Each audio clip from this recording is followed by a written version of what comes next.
Steve Nolan, Major, United States Air Force, retired.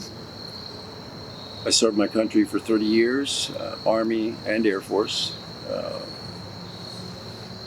Towards the end of my career, I ended up as the Chief of Combat Stress for Paktika Province in Afghanistan, and at the end of my military service, after my retirement, I ran a PTSD clinic for the VA, a vet center, for 5 years.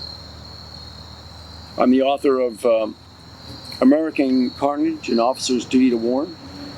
This is a book published in July, based on my career and my expertise, and particularly all the experience over all the years in separating particularly malady, mental disorder from the military, who are maladaptive, incurable,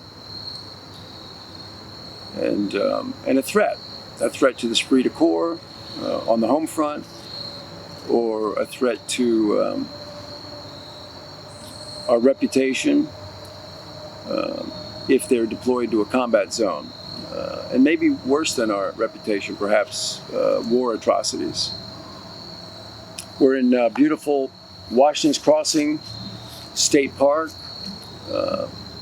fitting place, although the polar opposite of our current Commander-in-Chief. I'm sitting at the spot that many believe is the exact spot that George Washington crossed the Delaware to march to Trenton to fight the British and the Hessians.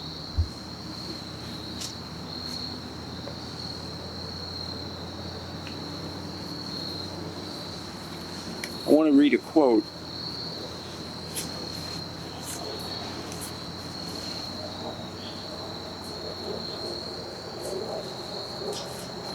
from George Washington's farewell address as he was stepping away from the presidency and all power. At the end of his address, he said the following: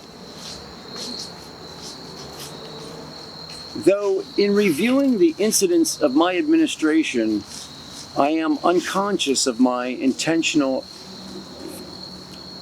error, I am nevertheless too sensible of my defects not to think it probable that I may have committed many errors." The humility of that is the opposite of the narcissist. Great leader, great warrior, great example of where the power in this country lies, and that's with we the people.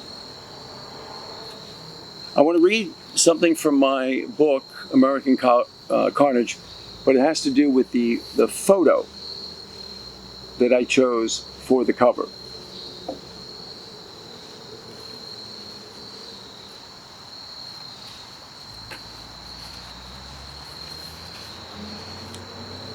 And this is a description of that photo on page 11.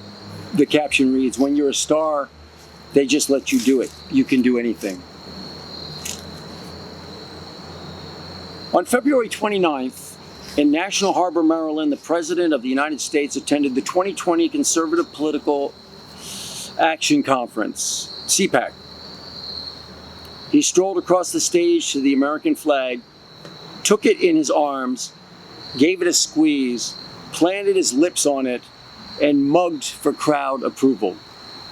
He mouthed the words, "I love you, baby." In 30 years of service to my country, I never witnessed anyone hug the flag. There's a United States flag code that establishes advisory rules for display and care of the national flag. We have military honor guards trained in the appropriate handling of the flag, and it is indeed viewed as an honor by those in uniform to post the colors. The flag is treated ceremoniously for retirements, burials, and other solemn occasions. The flag is never to touch the ground, and when it's worn out, the flag is folded into a trident and burned with dignity and respect. It is never to be discarded as trash. It's not an object to be used for grandstanding or self-promotion. You don't prove allegiance by physical contact. You prove allegiance by selfless service to country. My mother, Lieutenant Catherine Flynn Nolan, earned 5 battle stars during World War II for her brave service as a heavy casualty field hospital nurse in the European theater. She treated survivors of the massacre at Gardelegen and the Nazi concentration camp at Bergen-Belsen.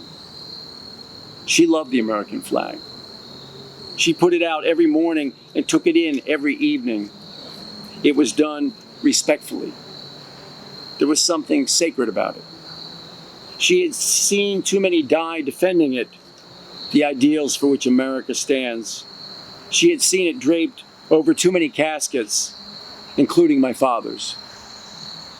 If there's one visual, one symbol that could summarize a reality TV star's presidency, if there's one act that could define the emotional deficits and limitless manipulation of the narcissistic personality, this is it. The first self-admitted sex offender to run for public office grabbed the flag and used it for his own gratification.